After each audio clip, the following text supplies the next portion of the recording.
السلام عليكم ورحمة الله وبركاته. ازيكم يا حبايبي؟ عاملين ايه؟ ان شاء الله يا رب دايما تكونوا بألف خير. فيديو جديد النهاردة هنعمل مع بعض القراقيش او الفتوت او المنين.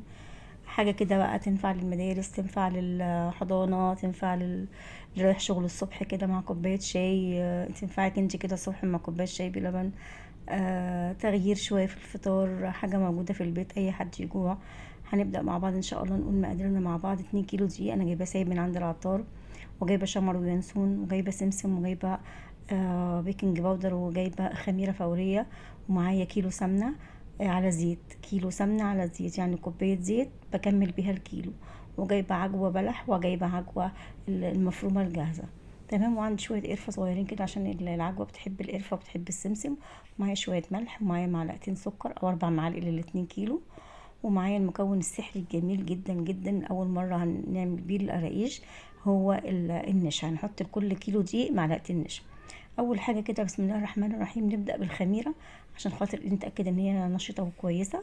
سخنت كده كوبايه ميه، دفتها زي دمعه العين، وحطيت فيها 4 معالق سكر عشان ينشط الخميره وتخليها ايه، اشوف نتيجتها. انا لقيتها سخنه فقلت اركنها شويه على بال ما ندخل الدقيق او احط المواد الجافه في طاسه كده لوحدها. هاخد معلقتين كده من الشمر واليانسون، هاخدهم تشويحه كده على البوتاجاز وانعمهم في المطحنه، عشان انا مش بحبه يكون مثلا تحت الضرس كده شويه، يعني يكون ناعم شويه ويدي ريحه حلوه للعجين.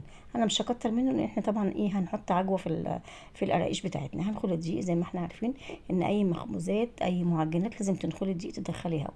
هنا حسيت بقى ان الميه بقت درجه حرارتها مناسبه، مش هتبوظ لي الخميره. هحط بقى كيس خميره فوريه، مش هعاير معلقه ولا اتنين ولا حاجه، هو الاتنين كيلو هحط عليهم كيس واحد بس خميره فوريه، وهقلبها دوبها واحطها جنبي كده عشان ايه عيني تبقى عليها. احط شويه ملح بقى على الدقيق، نبدا نحط المكونات اللفه. وهنا كنت طحنت خلاص الشمر واليانسون. تمام. بسم الله الرحمن الرحيم.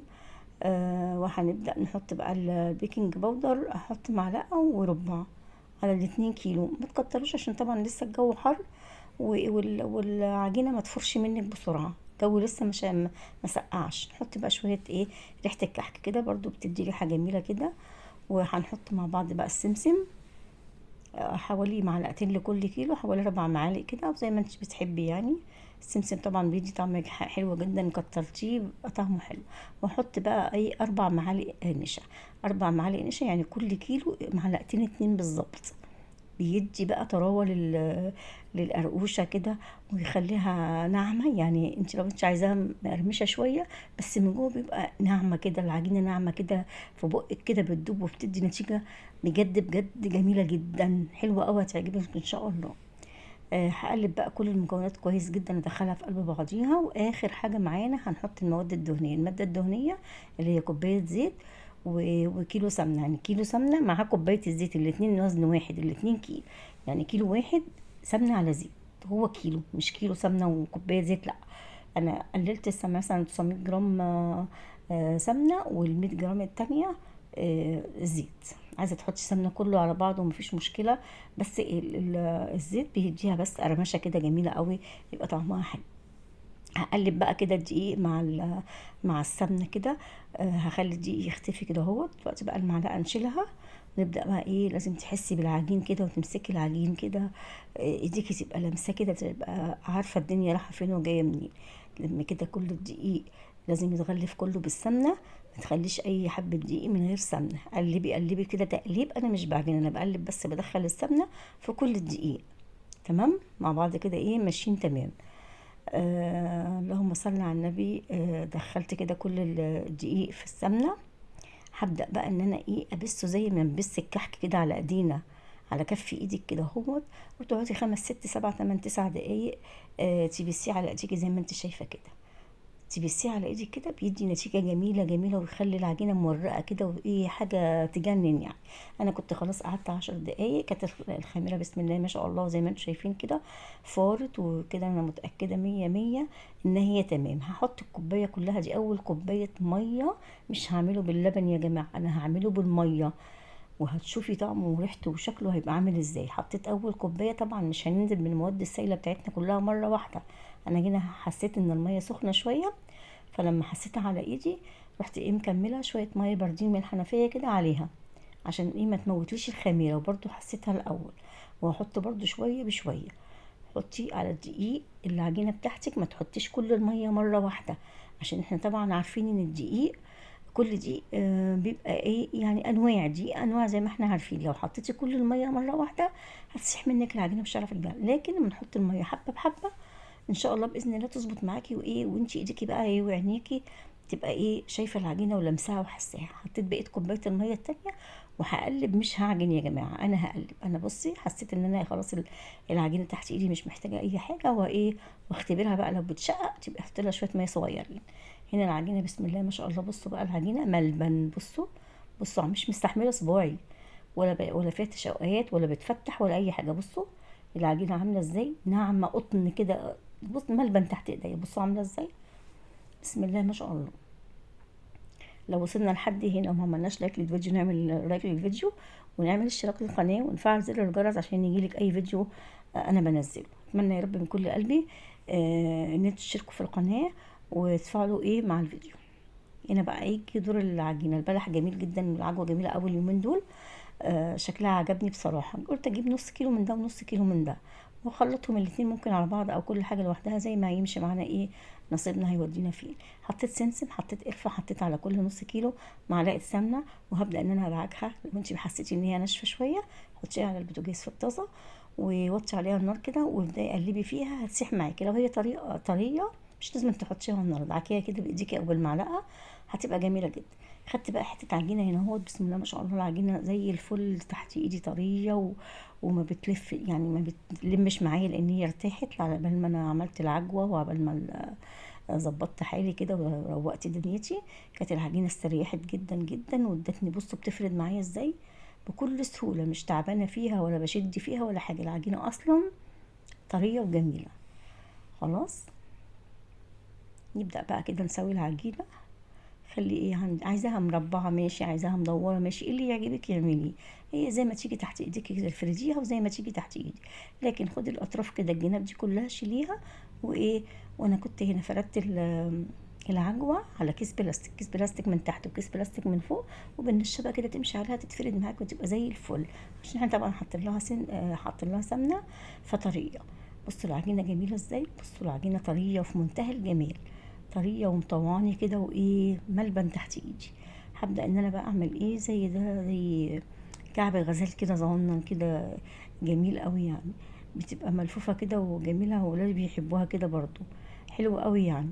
طبعا الاشكال دي زي ما انت عايزه تعمليها مدوره ماشي، عايزه تعمليها صوابع ماشي، عايزه تعمليها كعب الغزال ماشي، عايزه تعمليها ساندوتش كده ماشي زي القطايف كده زي ما انا هعمل ماشي، مفيش اي مشكله. كل اللي انت عايزه تعملي العجينه طريه ومطوعاكي جميله جدا جدا تحت ايدك، هتعملي بيها الاشكال اللي انت عايزاها.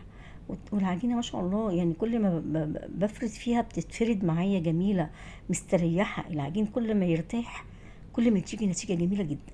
هنا هقفل كده على العجينه على بعضه كده عشان طبعا ما يفتحش مننا لما تخمر، ما تفتحش منك. وتقطعي بقى ايه الشكل اللي انت عايزاه. هتعمليها اسطوانه كده، دي مش هنبططها لان احنا عايزينها زي ايه كعب الغزال كده زي في الافران. خلاص جميله كده وشكلها حلو في الصينيه، ولما بتستوي بتبقى شكلها جميل جدا، حلو قوي قوي قوي قوي. تمام، هنرص بقى ونكمل بقيه العجين بتاعنا زي ما انت عايزه تكملي كملي كده. عايزه تعملي شكل تاني برضو مفيش مشكله خالص. خدت حته عجينه تانية وبدات ان انا ايه بص كل ما بفرد العجينه كل ما بتكبر معايا ما شاء الله، مش بتمط مش ليها عرق، لا ده هي طريه فمطوعاني، هي ملهاش عرق خالص عشان تبقوا فاهمين ماشي. بصوا طريه ازاي بتلفش، لو فيها عرق هتضم معاكي هتبقى عامله زي الاستك. انما بصوا العجينه بتفرد معايا ما بترجعش تاني، يعني انا بدوس عليها مره واحده ببططها مره واحده وافرد بقى كده عليها العجوه زي ما انتم شايفين بالشكل ده. واقفل حلوه قوي، لازم تقفلي كويس جدا عشان بعد ما تخمر ممكن تفتح منك لو انت مش قافلاها كويس كده. وتلفي تاني كده يمين وشمال وتقطعي بقى زي ما انت عايزه ماشي. انا حسيت ان هي طويله شويه قلت عشان ايه اظبطها قسمتها نصين. خلي عينك كده هي اللي تحكم على الحاجه وانت تشوفي ايه انت محتاجه ايه. وابدا بقى اقطعها برضو ايه حتت صغننه كده، يعني ايه على قد القطمه كده ما تكبريهاش، ما تعمليش الحاجه كبيره، لو في ولاد ولا حاجه ياخدوا حته ويسيبوا التانية، انما ديت حلوه قطمه والتانية وتكون خلصت. وطبعا العجوه مسكره وطريه وجميله، فمش هيسيبوا مش هيرموا منها حاجه. بس احنا بنحبها صغننه كده وحلوه. اعملي بقى الشكل اللي يعجبك اعمليه. عايزه تعمليها مدوره ومحشيه عجوه مفيش مشكله خالص. هنا هكمل انا بقيت ايه العجينه اهي. بصي كل ما بلفها بتبقى طريه وتحت ايدي وجميله. مقاديرها سهله وبسيطه، ومعظم الحاجه عندنا في البيت. قومي كده تشجعي واعملي 2 كيلو قراقيش كده وحطيهم في علبه بلاستيك على الرخامه بتاعه المطبخ. هاي رايح جاي كده، تديله واحده ياكلها. رايحين المدرسه الصبح في اللانش بوكس حطي 2. اللي رايح مدرسته ياخد شويه، اللي رايح شغله يفطر ياخد شويه. جميله الحاجه في البيت، حلوه قوي قوي قوي. بصوا الجمال، بص شكلها جميل ازاي، حلوة جدا جدا. ولما تخمر بقى تبقى اجمل كمان. شايفين شكل جميل بصراحة، حلو قوي. عملت كده شكلين، وهبدأ هعمل الشكل الاخير اللي احنا بنحبه وبنموت فيه، اللي هو عامله زي القطايف مدوره كده ومقفوله، وننقشها بالمنقاش كده بتبقى جميله كده. انا بدورها حته صغيره واحط فيها حته العجوه واطبقها كده ساندوتش كده. بصوا بالشكل ده. طبقيها كده واقفليها كويس جدا من الحرف. بصوا عامله ازاي زي القطايف بالظبط. واروح بقى جايبه المنقاش بتاع الكحك ونقشاه، نقشه الحرف كده داير ما يدور كده حرف واحد بس نصها كده. بصوا عامله ازاي جميله جميله، وطعمها بيبقى جميله وحاجه بقى ايه وهم بصراحه. بصوا العجينه عامله ازاي جميله، بسم الله ما شاء الله اهي بالشكل ده. بصوا حلوه حلوه حلوه. هعمل بقى ايه كمان شويه بقى كده صوابع طويله شويه. يعني تعملي من الاتنين كيلو الشكل كذا شكل كذا حاجة. يبقى عندك الحاجة معمولة على كذا ايه شكل. عندك الكعب الغزال، عندك الصوابع الصوابع الطويلة، عندك الساندوتش. يعني العجينة 2 كيلو عملنا بيها ايه 3 اشكال هم حلوين، يعني مش شكل واحد. تروحي عاملاها صوابع كده وسايباها وخلاص، لا اعملهم اشكال كده ايه يحبوها يعني.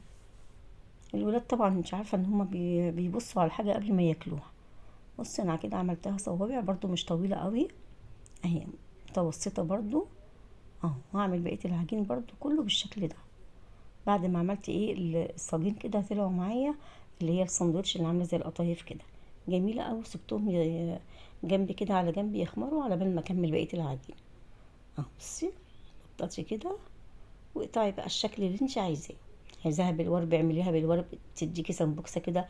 عايزاها كده مستطيله كده زي ما هي صوابع كده جميله. انا بحبها كده جميله جميله جميله. عجينه جميله ومقاديرها مظبوطه وزي العسل بصراحه. اتمنى يا رب ان انتوا تجربوا القراقيش بالطريقه بتاعتي وتعجبكم جدا جدا، والعجينه تعجبكم جدا جدا بنفس المقادير اللي انا قايله لكم عليها. بصي طريه وسهله وجميله ومتاخدش وقت خالص من الحاجه كده في البيت. وخلي ريحه البيت كده، ريحه الشتاء طبعا هلت علينا اهي. بتبقى الحاجات دي جميله جدا في الشتاء، المخبوزات جميله في الشتاء في البيت. بسم الله ما شاء الله، يعني بألف هنا وشفا للي شاف وألف هنا وشفا للي كل. شكلها جميل والعجينة طرية. وبصي صوابع كده جميلة. دي بقى السادة دي بقى بالجبنة بقى مع كوباية شاي، يا سلام حاجة بقى منتهى الجمال. الصوابع السادة دي حلوة قوي مع جبنة بيضة، كوباية شاي كده مزاج المزاج يعني زي ما بيقولوا. بص جميلة ازاي اهي. انا عملت اهوت اللي هي الساندوتش. بص شكلها جميل ازاي. دي كده كانت خمرانه بقى وخلاص هتخش الفرن. بصوا حلوه ازاي. حطيت على الوش كده دهنتها سمنه، رحت رشه عليها سمسم، وهدخلها الفرن. سخنت الفرن شويه، لازم تسخني الفرن بتاعك قبل ما تخبزي. سخنيه 10 دقايق عشان الحاجه تخش على فرن حامي. ما تدخليش الحاجه بتاعتك على فرن بارد. بسم الله ما شاء الله كانت هنا خلاص طلعت اهيت من الفرن اهي. بصوا بالشكل ده. بس والله الكاميرا ظلمها والله، هي في منتهى الجمال. بصوا عامله ازاي ولا سايحه ولا لازقه في بعضيها ولا حاجه خالص. كل حاجه زي ما حطيناها في الصينيه زي ما طلعت مستويه وجميله، ولا سايحه ولا بايشه ولا لازقه في الصاج ولا اي حاجه خالص. كمان السيجان دي احنا ما بندهنهاش حاجه، هناخد تحطي فيها على طول هي والصواني الالومنيا، ما بندهنهاش حاجه خالص. بصوا جمال بقى الرقيشه عامله ازاي، شكل جديد وجميله. ويحبوها جدا، عامله زي الباتيه كده، جميله. بصوا، بصوا جميله ازاي، السوا بتاعتها مظبوطه وذهبي وجميله، تفتح النفس كده، ومحتفظه بقى بالطراوه بتاعتها، وناعمه وجميله في منتهى الجمال. بصوا بقى الصوابع الساده جميله بقى، مع حته جبنه بيضه بقى كده، يا تحفه تحفه تحفه، بالف هنا وشفا. بصوا السوا جميل ازاي، تتكيش عليها في السوا عشان ما تمررش معاكي، لازم الحاجه تطلع فاتحه كده منوره كده، شوفيها كده عينيكي تتبسط كده بيها. بصوا قلبها عامل ازاي، بصوا مفرغه وهشه ازاي، في منتهى الجمال. اتمنى يا رب الفيديو عجبكم، واتمنى ان انتوا تجربوا القراقيش او المنين او الفطوط ديت بطريقتي، واتمنى ان انتوا في التعليقات تقولوا رايكم ايه. ولو عجبكم الفيديو اعملوا لايك للفيديو واشتراك في القناه وتفعيل زر الجرس عشان يوصلك كل جديد من ام علي. اتمنى يا رب ما اكونش تقلت عليكم، واتمنى ان انتوا تجربوها بطريقتي واقول لكم ايه، مستنيه تعليقاتكم. ونصلي على النبي في التعليقات، ونذكر الله، وربنا ان شاء الله باذن الله يملى بيوتنا كلها بالخير والسعاده والفرح يا رب. وتفرحوا بولادكم كده وتبقوا دايما منوريني في القناه، ونجمر مع بعض كده. واتمنى من كل قلبي يا رب الصحه والسعاده ليكم كلكم. واقول لكم ايه، السلام عليكم ورحمه الله وبركاته. يلا باي باي يا حبايبي، مع السلامه.